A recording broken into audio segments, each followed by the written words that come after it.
Well, hello, Shiny Crafty People. It's Tim Totten. Welcome back to the channel. Brad and I are getting ready for a ball tonight because our friend Matthew Bounds, you know him as your barefoot neighbor, he and his husband CJ invited us to a Mardi Gras ball where Matthew is one of the monarchs. And so he's going to be all dressed up. I'm sure by the end of this video, I'll show you some clips and pictures and whatever else. Either way, we had to dress up and we looked everywhere for Mardi Gras fabric or Mardi Gras bow ties and couldn't find them. So I grabbed some fabric that we've had in the stash that we both really like, that's all bright and colorful, and I made us matching bow ties. So while we get ready to go to the ball, why don't you go back to my workshop a couple weeks ago and you can see how I made these bow ties. And at the end, I'll show you some pictures of the whole final big result. All right, back to the workshop. All right, so before we actually get into making this, I'm recording this after the video because I missed part that I need to do. So I'm going to show you in a minute this pattern that I got from a website called hellosewing.com, and that's where I got this pattern. I'll link it in the description below. It is their copyright, so I'll link it so you'll go to their website to get it. And I printed a paper copy, but in fact, I also made an acrylic version with my laser. Now, this is about 19 inches wide right now, and this particular one includes a 1/4 inch seam allowance along it, so you're going to stitch actually inside a 1/4 inch inside that, so it would be a pretty big bow tie otherwise.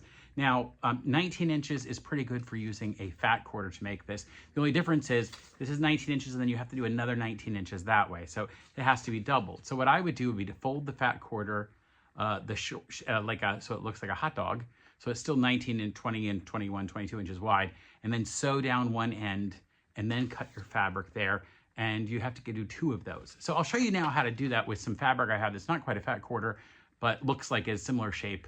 So let's go to the cutting board. If you're using the fat 1/4 method, you're just gonna fold it in half and you're just gonna sew down one edge. So what I've done here is I have sewn down each side. I cut this, I've got a piece that's 18 inches across here, and I've sewn down each side. And I'm gonna basically start cutting these out with my mark on my ruler that gives me my 16-inch mark right here to the edge there. And then I'm going to cut around it, but you'll notice it doesn't go to the stitching here. So that'll give me a piece that is seamed over on this side. And then instead of cutting another one further up, which would lose all this fabric, I can then turn it this way and use the stitch line over here, and it'll give me the same thing. So let me go ahead and get this first one done, put my mark on the 16-inch line over there, and cut around it.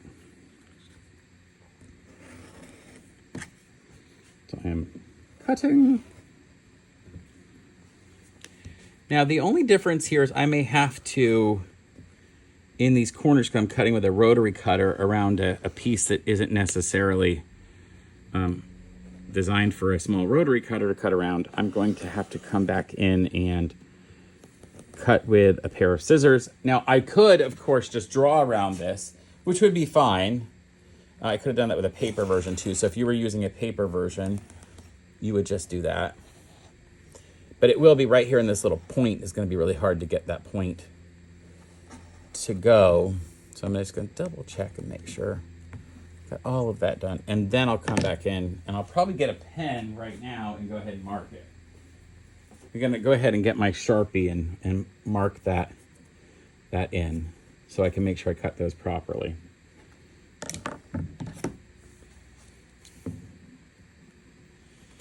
Now this particular pattern, which I'll put a link to in the description below, this pattern was something I got from on the internet, and I'll let you know where I got it from in just a second. I'm kind of concentrating.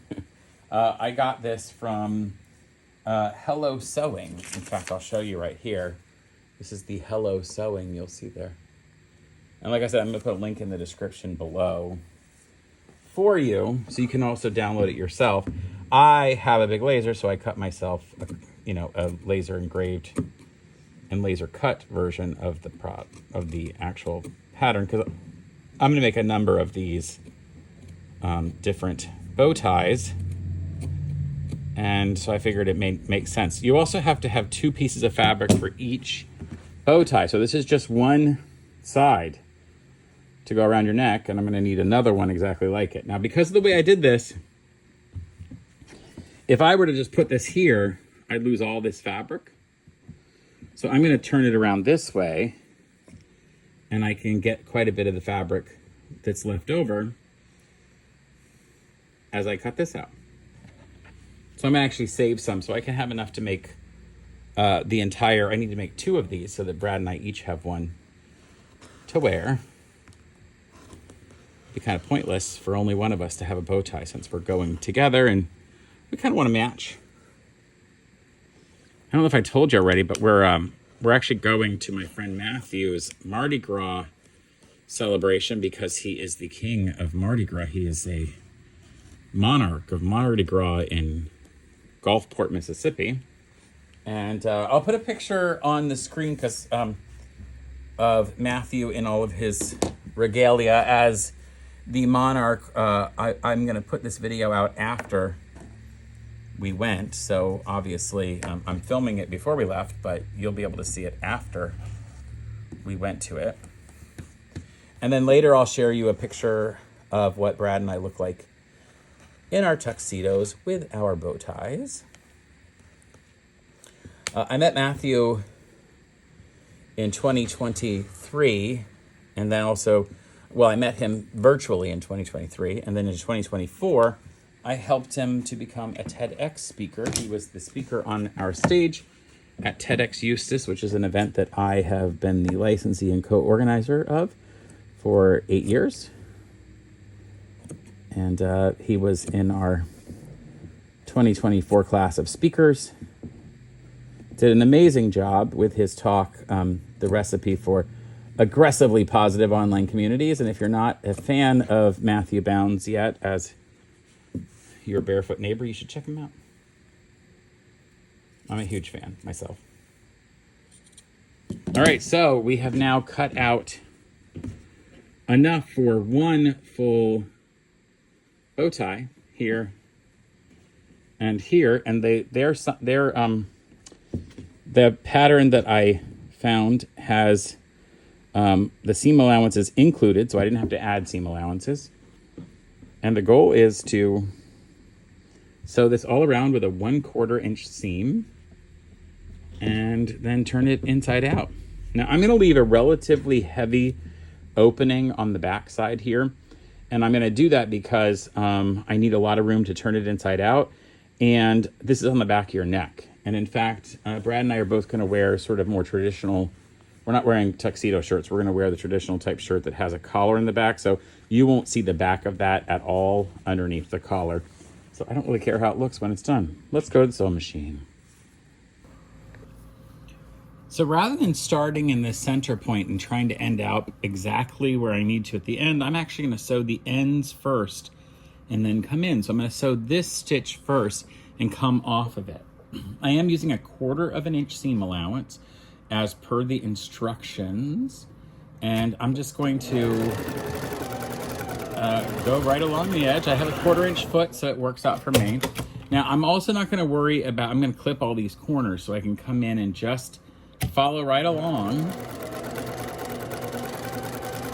my 1/4 inch. I'm going to put my needle in the down position.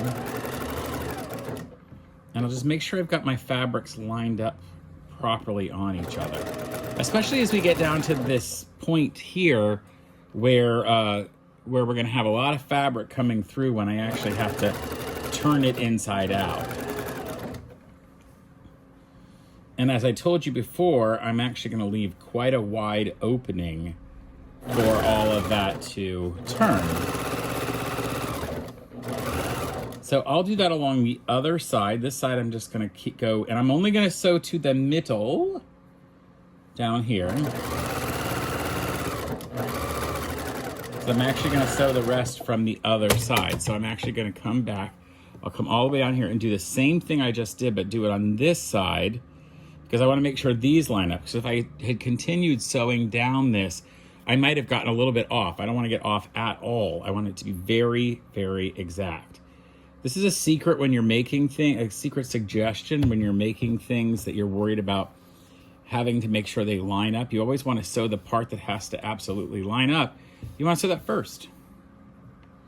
So I'm going to do that now. I'm going to sew that first. I want to make sure these ends that are going to be very visible to people when they look at me, this is the part they're gonna see. I wanna make sure that they get a good shot. It looks good, it's nice and crisp, and it's clean.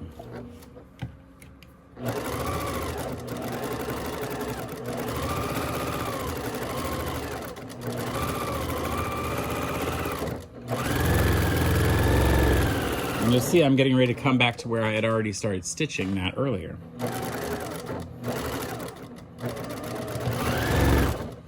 All right, and then I'll do the same thing along the other side, but this time I'm gonna leave quite a lot of opening so I can turn this thing inside out. Or right side out. People always give me this, tell me, you're not turning it inside out, you're turning it right side out. And I go, well, I am turning the current inside to the outside, but yes, I get what you're saying. You want me to make sure I say that I'm turning the right side out, so I'll say that. So I'm gonna leave quite an opening here, a good 5 or 6 inches.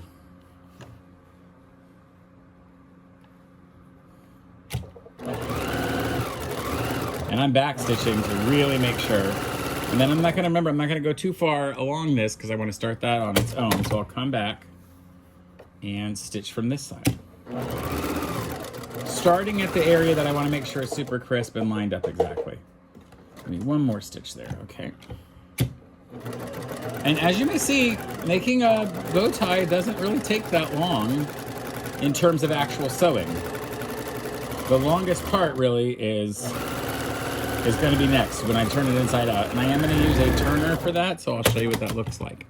Now my first step is going to be to come in here and trim all of these corners so that I get and do a little bit of clipping around the curve so that it turns easily, and then I'll get my turner. So let me find my scissors and we'll do the cutting first and then we'll turn it. All right, so I found my scissors and I'm gonna come along and I'm going to trim off that material, and I'm not cutting all the way into where the 2 stitches went over each other. I'm gonna trim off, and then right here where I turn, I'm just gonna come in and cut kind of close, not too close, but kind of close. I'll do the same thing on the other side, just cut to that point where it turned. And then if you want, you can come along and grade the curve by cutting every once in a while on there just to relieve a little bit of the stress as it curves. You could also use a pair of pinking shears if you needed to. Just don't cut through the stitching. You know, make sure you don't cut through the stitching.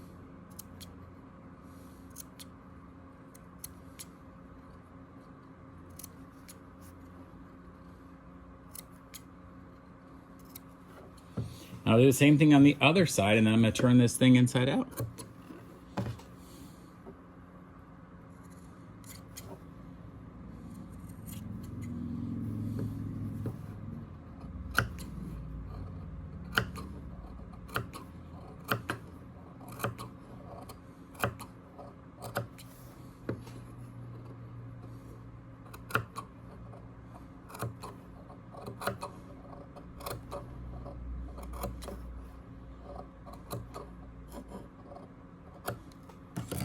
So our next step is to turn this thing inside out, and to do that I'm going to use this turnover fabric turning kit, and I should be able to use the middle size. This is the largest one here.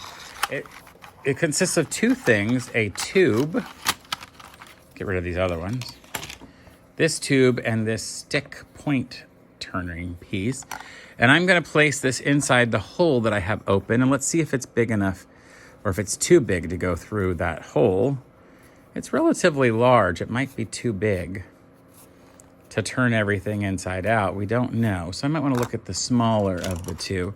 But then the smaller might be too small for all the fabric to go through. It's going to be a fun experiment.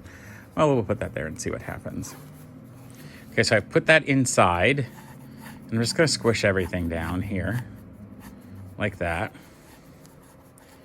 And get to the other end. And then I will use the blunt end. I don't want to use the pointy end. I don't want to stick through the fabric. And I'll kind of push that down into the tube.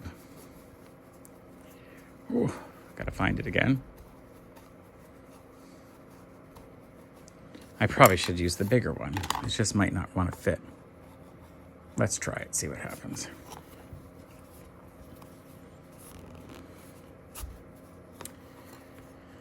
Well, it's a little large. You know what I can do is I can put this here and feed everything around it. That's what I can do. Now there are many different kind of point turners that you can use for this, or turners that turn tubes. And you'll see it's working its way down. It's definitely working its way down. So the pointy end is in here. And I'm pulling all that fabric around it. Just getting it to massage down there. It's getting close to the end. You'll see I'm getting awful close.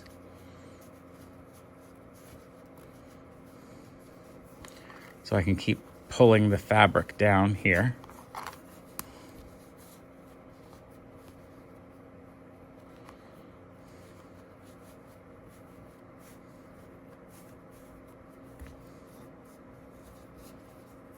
Continuing to push that through till we get to the other end. Ah, very good. Almost done. Ooh. And it'll pop out of here in just a second. And there it is, popped out. And I can just slowly keep pulling. Now it did actually, unfortunately, it did rip through the fabric. So you want to be a little more careful with yours. I'm slowly bringing that fabric piece out. It has turned it completely inside out. Now I can take out the stick, but before I do that, I want to use the stick to kind of flatten out the inside here. I will use my iron, of course, to flatten this out later, but I want to get my corners pointed out. Point out my corners in there. I'm being very careful. I'm not over pushing it. I don't want to shove the corner out of the fabric.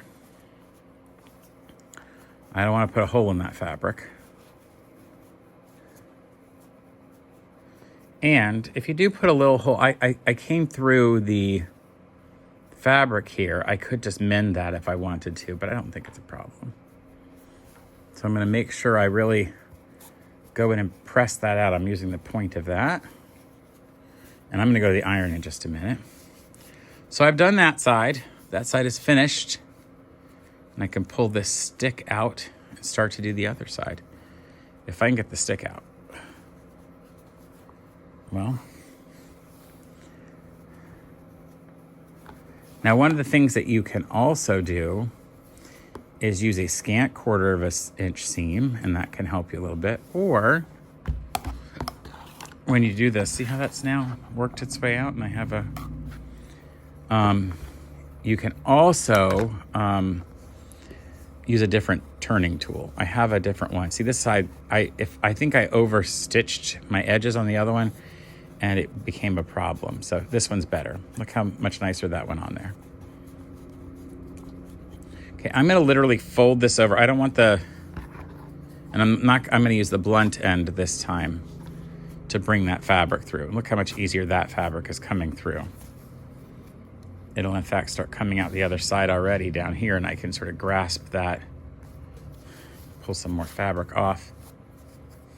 Much easier. All right, there we go. And just like I did before, I'm gonna go ahead and, well, let me pull this off first. There we go. I'm gonna continue to use that stick to really push out my corners. Just be super careful. You're not trying to over push those corners, like I said. Next thing I'm gonna do is go to the iron and just press this flat, and then I'm gonna come back and top stitch along, not the entire piece, just along that open space where it was opened along the other edge. And again, no one's ever gonna see this because this is gonna be at the back of my neck, that I'm not worried about anyone seeing that being open. Let's go to our iron. All right, we're here at the iron, and I'm just gonna sort of roll some of this with my fingers and make sure it looks right, pull any threads or anything off. And I'm gonna go ahead and press this. and get it nice and flat, because then it'll look really good when it goes on around my neck. I'll pull this part nice and flat too.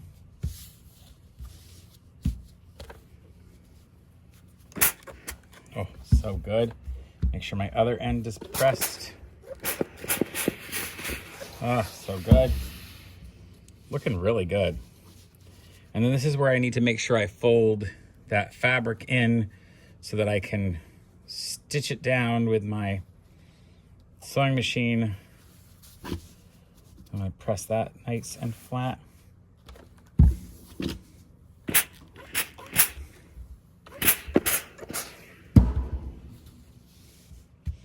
All right, I'm just gonna go ahead and stitch this section down here, and now I've got this great bow tie that's gonna look really great with a nice black tuxedo suit. Ooh, gonna look fantastic. All right, I'm gonna go back to the machine and then I'll show this to you as I'm putting it on myself in time for a Mardi Gras celebration. All right, so here we go. This is not a tie that you just put around your neck and then, you know, clip on. This is a real bow tie, so I had to learn how to do it. So what we do is we take and put one end over, which I've just done, and then it goes underneath to make the first sort of knot. And then you just push it up out of the way up here. And then the smaller one here, I'm going to fold like that. So that creates the shape of the necktie. And then I bring this back over the top. So now I've kind of got the beginning of that necktie look, and you kind of want to make sure you're tight with this. Okay, so now I've got that done.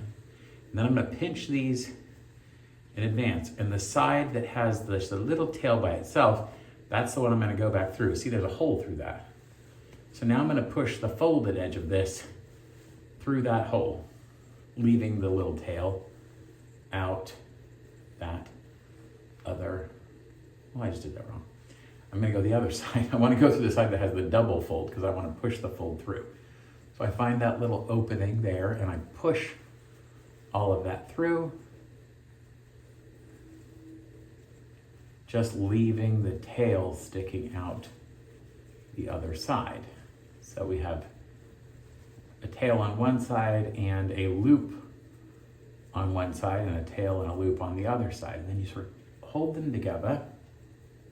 Ooh, takes a second.